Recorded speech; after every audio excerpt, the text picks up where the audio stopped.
The need for green building has never been more urgent. Buildings contribute to 40% of global energy use and 30% of carbon emissions. Green buildings, climate action advocates, sustainable materials, and green building technologies. Built for good, we tell African stories on green buildings. Hi, I'm Mogore Jendu, architect, urban planner, and green building consultant, and welcome to Built for Good, telling African stories on green buildings. Today, I'm at Mount Kenya Waldorf School, a little mountain village, and I'm here with Jesse and Ben Biu, who will take us through the school. Welcome to our school, Karibu. Shall we go on a little tour around the village? A little tour.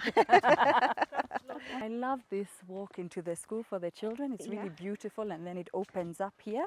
And your school really feels like you're in a park. It does. It's nature. It's beautiful. It's a wonderful start to the day for them. This is one of our classes. So it's actually the very little ones that are in here. Okay. And the type of building was through the Filimo machine, which is cob building. So the first sort of step was with our son. Yes. Looking for a school actually back in Nairobi. Right. And we came across Waldorf. Nothing else kind of spoke to us.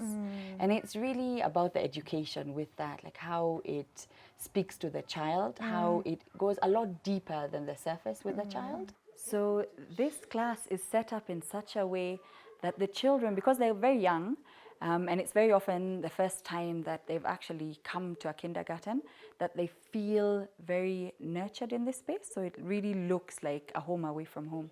So you'll have, little corners where they can hide, the seats and a cooking area. And then one of the key things that we'll always have in the classrooms is the nature table. So the nature table is a real place of reverence for these children.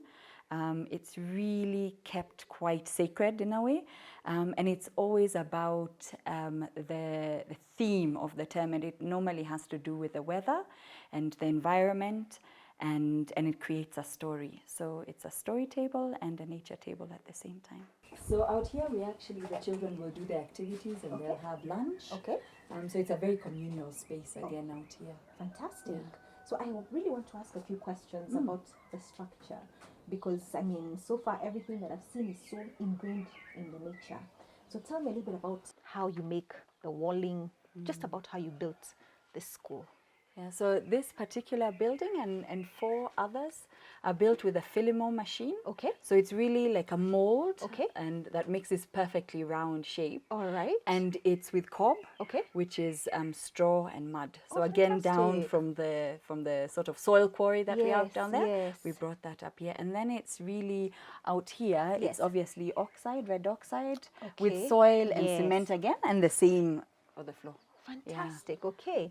And Ben, where do you get your wood for your columns and beams? Wood here is just locally sourced from the area. Okay. Yeah. Oh, fantastic. Right. So are there any materials, like for example, even your doors, any materials that are gotten outside of Nanyuki, or everything is from here? Everything was got either from Nanyuki or Naramora. Okay, fantastic. Great. You see this building? Yes. And that building look different. That has red oxide. These I can see is exposed masonry. They still have the same design language. What made you decide to change to the exposed masonry, or why this? Yeah. So the round buildings, the oxide, it's perfectly round. Right. For the toilets and the office and even the kitchen, we need a different shape. Okay. We can't exactly follow these measurements either. They're very precise. It's 8 meters in diameter. Okay. And we had to change the sizes a little bit dependent on what we needed. Okay. So we chose the soil blocks. Okay. So we make the soil blocks here. So this is the quarry. This is where we extract all the soil for everything that we've done at the top. Right. Okay. Yeah. So we sieve it and then wheelbarrow it up. Oh, very nice. So this hole, how long have you been doing this? Quite recently. So you can kind of also see the different textures here, or the different colors. So we've talked about these soil blocks that you guys make here at the Waldorf School. So we're really excited to find out about it. Mimi naitwa Francis Derito, ni supervisor kwa hii shule. Tumejenga hizi nyumba zote hizi, hizo classes, na sasa tuko kwa ofisi. Na mimi kama ofisi na hii kitchen tumetumia soil blocks. lakini kwa classes ni difference, ni njia ingine ya matope na mchanga na nyasi. So hiyo ni tofauti na hii. Okay. So kuna vile tunatumia first, unakuja unatayarisha hii shimo mahali utaweka mchanga, unaweka kama oil. Ndio ile wakati mafuta yani, unaweka mafuta. Okay. Wakati utafinya itakuwa rahisi kutoka. Sawa. So saa hii hebu weka kijiko moja ya kulingana na ile ndogo saa hii. Sasa ni simiti unaweka. Changanyeni hiyo. So sasa vijiko vya sandi yenyewe umeweka vijiko ngapi? Hiyo ilikuwa 5. Ni kwa 5. Kwa 5 hiyo. 5 na moja ya simiti. Okay.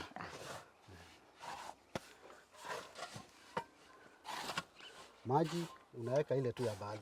Okay. Si ile ya maji mingi. Juu hapa. Na maji inatokea wapi? Ile maji mnapata kufanya hii kazi? Maji hapa tunapiga kutoka kwa mto. Kwa mto So hata hiyo ni kutoka hapa pia. Bado ni hapa. Sawa. Kila kitu ni kutoka hapa. Tunatumia generator inakuja mpaka hapa. So mto iko tu karibu. Sawa. Hiyo ni vizuri. Weka ni maji. Alafu hii machine wewe tumia ukiwa peke yako. Inataka watu. Mimi siwezi tumia peke yangu. Kwa nini? Kwa nini? Juu sasa iko na mtu ataweka hii. Okay. Iko na mtu atafunika hii. Iko na mtu mwingine yani ni team. Ni team. Okay. Ni teamwork. Nimeelewa. Ni teamwork. Ni kazi ngumu. Ni kazi ngumu kidogo. Haya, sawa. Francis, niko na swali moja Sasa ukiweka hiyo soil huko ndani, ni pressure gani ambayo utaweka ndivyo ikue solid, ikue compact, uzito kama gani? Okay, so first utaweka hiyo mchanga ujaze hapa. Ufunike na hii. Sasa ile pressure ile utakuwa nayo ni allowed 3 tons. 3 tons. Okay, haya. Si basi tuoneshe. Ndio ile wacha tuweke kwanza. Tuweke.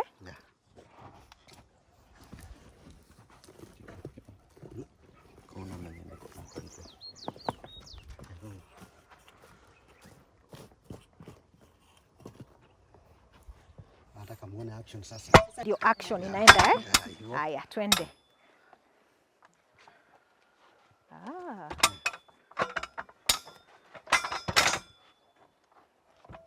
Tena pande ile nikutoa sasa. Ndio hivyo tu. Just that. Sasa mmoja anachukua. Ala. Haya.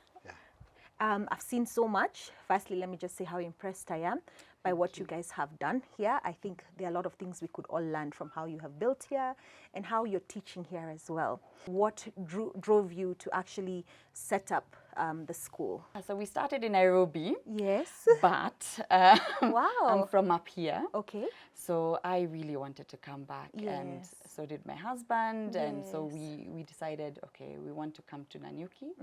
And teacher Sylvia, who's incredible and has always been super supportive on this journey, said, let's do it.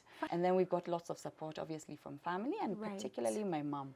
She's a huge inspiration and she's quite a go-getter. So, you know you're going to do it. So, which is really wonderful. We started off in Nanyuki in a small house. And it's interesting because this vision here started way before we even knew it. Really? So we created a logo. It had little round hats. It was going to be called Little Mountain Village. And then COVID happened. Oh, wow. And we thought, okay, what is going to be really sustainable? Because obviously COVID makes you rethink a lot. And we really wondered, like, what is it that we need? And it's sustainability. It's something that's going to be there past anything that happens. And we needed to really, like, have roots down. And this is where the village came from. We have a very strong parent body, and community around us. That's really what actually made it happen in the end. One of the things that people have misconceptions around in terms of green buildings is that they have to be very complicated. But I tend to always say that we've always been building green as Africans, as people living here. We've been building green for ages, and we can see it here in your school. What drove you to focus on an eco-friendly, or rather really just a passive design that kind of is a throwback to how we built? So it's obviously very much sort of you know, the Waldorf ethos to build in that very sustainable, green, Yes. caring Yes. way. Yes.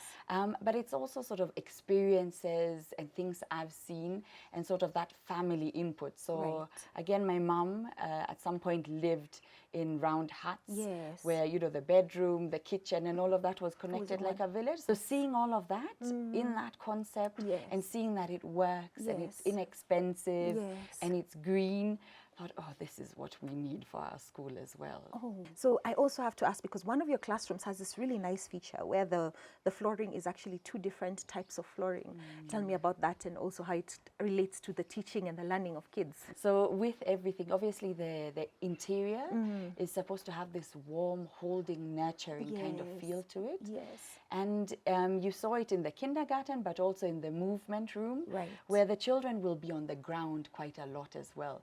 So obviously that warm wood will help with that. It really holds them in that way and allows them to be down on the ground as well and connected to the ground. We take off our shoes when we come to class, or we put on house shoes inside, just to also take care of the spaces. And we've walked the campus with you. One of the most important and sort of interesting features is the earth blocks that you're making on site. But then maybe if you'd like to add anything about that, or even your energy use or water use. I'd definitely encourage anyone to build this way. Right. And it's probably the most efficient and the most affordable way to build. Right. In terms of what to use when, really depends on what you're building. So for the round building, it's very precise. It's very round, obviously. Yes. And it can only come in certain sizes in terms of diameter. Right. With the soil blocks, you're a little bit more able to build different shapes and sizes. Yes. So it really depends on that. With the roofing, we decided to go for mabati, which is partly because of safety as well. You know, we were thinking of thatched roofs, but then thought in terms of fire hazards and water collection. It's inexpensive. It's, you know, something we're going to give back to our environment, to our society. So it's really inclusive as well. I am sitting here with Miss Sylvia Jage. She's the founding teacher of Mount Kenya Waldorf, the little mountain village. So when I met Jessica and her family, it was like a dream come true, because her vision is education for sustainable development. Yes. And that was a channel I could really be engaged in the community and really give back. One of the things with early childhood is that children emulate naturally the environment. So in terms of nature, the trees, the stones, the rivers, the wind, the quality of fresh air, they emulate that in 2 ways. By their behavior, but also by how their body and organs are formed. Because we know these are the formative years, and that's very scientific, medical. Of course. At the same time, they emulate the adults around them. So by the fact that the people around them are creating a sustainable environment, they're caring for nature around them, tree planting, watering the plants, storytelling that has to do with care and protection and taking care of what's around us, what we've been given. Naturally, they emulate that attitude for life. So you find that they'll care in their relationships with each other, with other people, with their families, with their visions, and when they come to creating businesses or work or visions in their future, they'll emulate that attitude of care. Cared for a hen, watched it lay eggs and sit on them and produce little chicks, and you've watched the chicks grow and you've picked eggs, and all this naturally becomes a part of you. So they'll naturally take care of the environment. For self, for the other, and for the environment. I really think that's a wonderful way to put it, because when we talk about sustainability, we talk about green buildings. Green buildings are buildings that don't have a negative impact on the environment and people. So it's a really good way of tying it to your philosophy as a school. Now, you talked about raising your children holistically. I have to ask, what about in the classroom, outside of the classroom? Do you also teach the children about climate change and what they can do to sort of have actual climate action, to work towards climate action? Children emulate. It's that simple. Children emulate. So as soon as we educators can really embrace climate change, really embrace sustainability, the attitude of care. That's all it takes. Yesterday, the children were playing out in the woods. Okay. But then they came upon bits of bottles and pipes that had been tossed into the compound. And they stopped their play out of their own volition, picked up all this stuff, put it in a little cart and brought it to the dustbins. Because that's what people around them do. Are doing. Naturally, Yes. they know this doesn't belong here. But they're not just leaving it, they're doing something about it. Very little, but it's huge. It's impactful. And there you have it. Back to the basics in terms of construction. We have been building green for a very long time. Back to the basics. And the importance of building in a community with a community.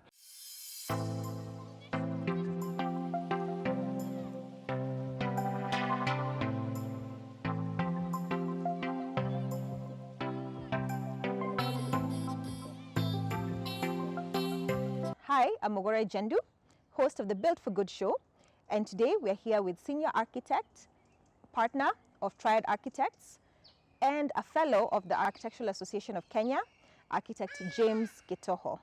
Karibu sana, architect. Thank you. How are Thank you? Mogore. Who is architect Gitoho? Architect Gitoho is a Kenyan, trained in Nairobi, lived all his life in Nairobi, went to school here at the University of Nairobi and graduated in 1981 and joined Triad. This is my only employer, married and 2 married children. The whole world is talking about climate action, and the built environment also contributes to it. Statistics show that buildings use about 40% of global energy use. Carbon emissions, almost about 30% is from buildings. How important do you think the role of the architect is in the space of climate action? Well, it's important because whatever we do in our profession changes the environment, modifies it, affects it. It has an impact on the environment, and so to that extent it is important that all architects are sensitive to the environment. The training should allow them to be sensitive to the environment. And when we speak even locally, we are in a tropical climate. Our climate here is definitely different from the temperate climates, and so oftentimes you may get architects adopting styles, technologies that are more appropriate to a different climatic region. So it is important to contextualize your designs to your local climate. I'll give examples. There was the emergence of glass buildings in our city of Nairobi, and that was driven more by clients' aspirations as opposed to climate change. And the architects had to almost balance between the effect on glass in buildings and the environment, both internally use of space, and externally to the neighborhood. And it was a very difficult balance, because for a tropical climate, the one thing you don't want is sun hitting the glass, because then you get a glass house effect. Yeah. So in a nutshell, that's what it is. It is important that we address the climatic effect of climate and buildings to the environment. Yeah. So I think your response sort of has introduced my next question very well. I've had you speak in another interview where you talked about it's really important for us as architects, as consultants in the built environment, to have a global perspective, but with a local contextual approach. Yes. Can you tell us a bit more about that, and maybe also how you've applied that as well in your professional? Right. Let me use as an example, because this interview may be seen by many. In Kenya, and if you go to the Ministry of Works, you will see 2 approaches on buildings. They classify it lowland and highland. Buildings in Mombasa, buildings in Kisumu, buildings in northeastern Turkana are different from buildings in the Mount Kenya region, in Kericho area, the highlands. So the designs are definitely different. And for the lay person may not see it, but you will see it as a technical person, you will see it in the size of windows, you'll see it in the orientation of buildings, you'll see in the use of materials and the roof. Even a simple thing like heights. If I was brought up in Kisumu and I came to Nairobi, that's one thing I'll notice different. The heights of buildings, rooms in Kisumu and even Mombasa will probably be higher to allow more air change. Whereas in Nairobi, you want it can be lower. The size of windows, cross ventilation is a given. It's a must in livable rooms, whether it's in the highlands or in the lowlands. And so that to me is very, very critical in terms of contextualizing. Then we have the issue of rain patterns and rain, water. Buildings are generally keeping the inclement weather outside so that the living spaces are safe and comfortable. So rain is a serious issue here.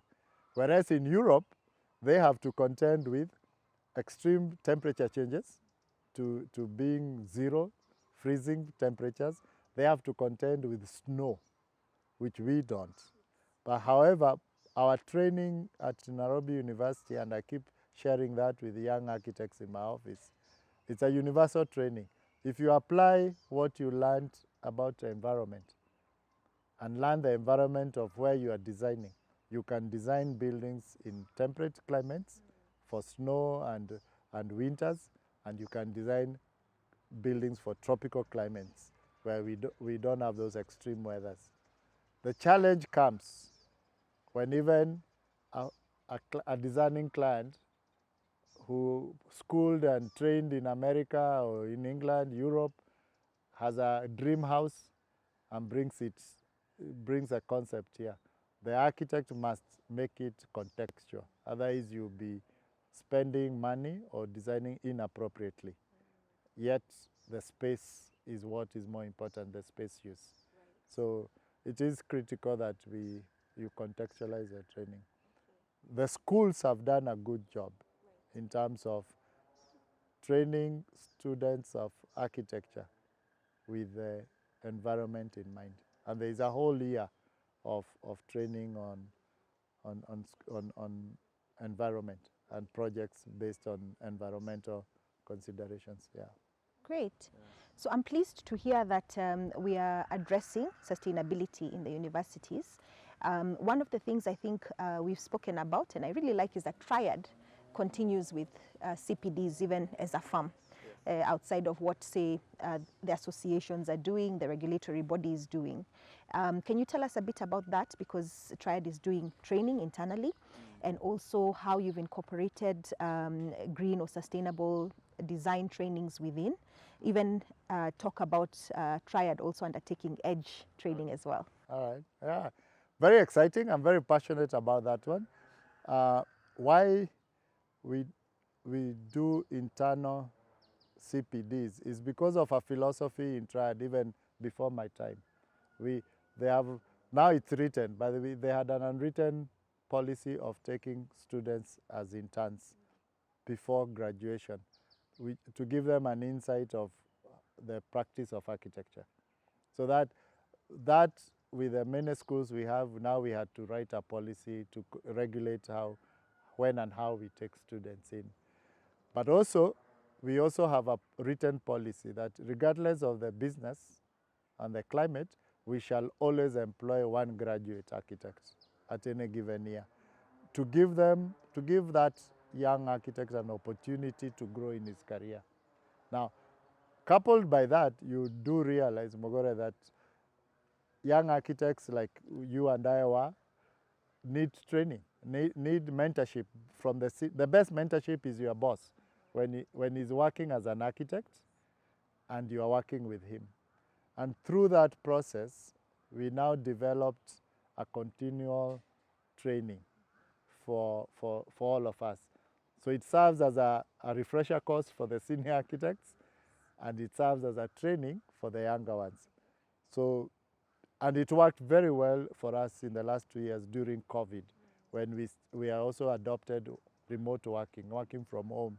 3 years ago, we passed a resolution that Triad must build towards to be known as a sustainability architecture firm. So we have that written policy and we adopted the EDGE, the IFC EDGE process, that all architects must undertake that training. One, to sensitize themselves with the app, the IFC app, and two, to impact on the society, on the other consultants about sustainability. We have 3 of us now who have opted to sit the exam, and we are now 3 of us, all of us architects are EDGE experts.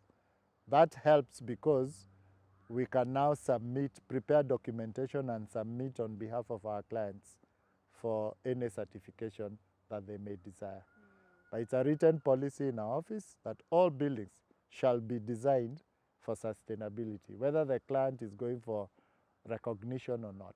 You've obviously been a Triad for 40 years, and you have a wealth of projects as Triad, as yourself as an architect. And really, in these conversations, we want to show that sustainable architecture and sustainable buildings are being done in Kenya, in Africa as a whole. And we also want to make them relatable to the general public, that it's not anything new, that we've been designing this way for ages. And it's affordable, it's accessible, and it's impactful, obviously.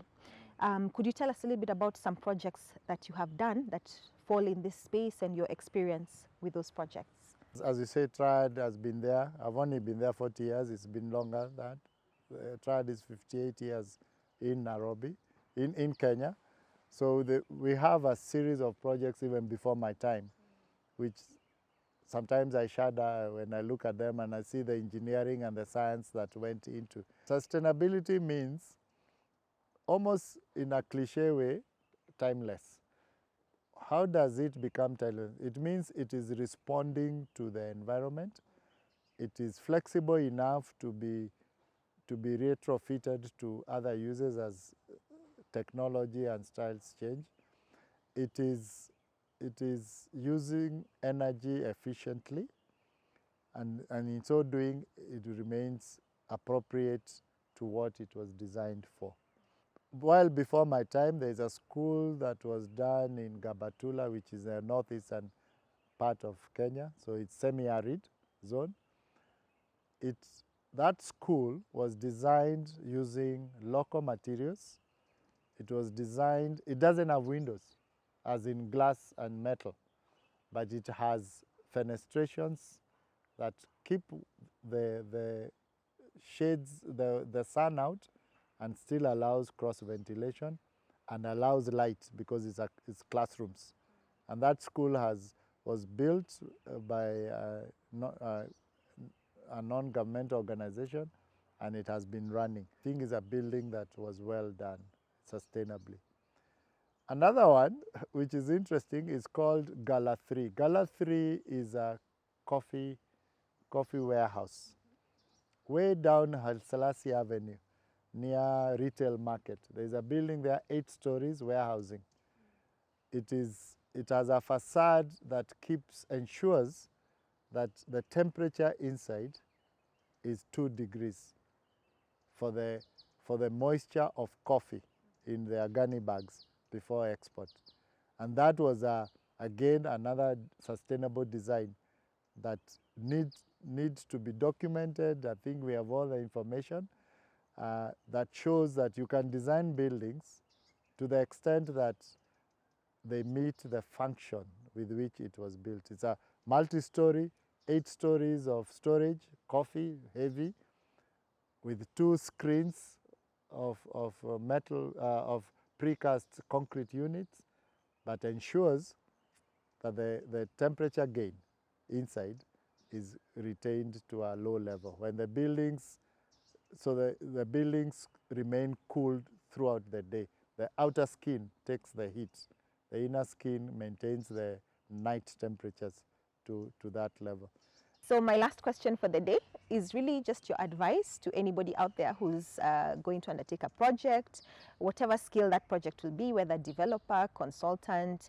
What advice would you give to somebody who, to push them to design, to build something sustainable, and like you said, you use the word timeless. What advice would you give? I think one advantage developers have, or anybody aspiring to build, is that there is enough information on the internet space, and it doesn't take away to study a little bit about what is it that you want, and just listen to YouTube channels of buildings and in a particular space like sustainable architecture. But more importantly, when you visit with your architect, say you start with the architect, it's good to listen, because the architect also, I'll speak to them now and say it is good to ask questions. Time immemorial, our profession was always criticized that it's an elitist profession. And many a times architects, even the ones of old that we learned in history, were very opinionated. And it's good to have an opinion, and a strong one, but it's better to ask the questions first. I'll use a medical term, like how a doctor will clerk a patient and ask as many questions as possible so that I understand you. I think the same process must start on the first meeting. Ask more questions than answers, and then you open up the discussion. For the developer, it is, especially if you are not in that space of continual development, it's important that you also listen to advice. Tongue in cheek, I've done 40 years, but I'm not Moses with hard-hearted people that will do 40 years in wilderness. It has not been wilderness. It has been a great experience that I'm proud of, that Triad is proud of, and I think those behind me, those coming after me will build on. Just like I built on those that I found, not only in my practice, but in the industry. We had consultants, consulting QSs, engineers, fellow architects who I went to for advice and guidance. And many of the things that I learned from them is what maybe has made me who I am today. So learning is continual. I'm not stopping now, but I'll choose what to do. We've heard from a titan in the industry, architect James Gitoho. Learning never stops. Sustainability is timeless, and really thinking with a global perspective, but putting in a local contextual approach. Join us in the next episode of Built for Good Africa, where we shall feature the Besotted Farmstay, an eco-friendly farmstay located in Narumoru, completely off-grid. We shall also have a conversation with Elizabeth Wangeshi Chege, who's the Vice Chair of the World Green Building Council. Built for Good, we tell African stories on green buildings.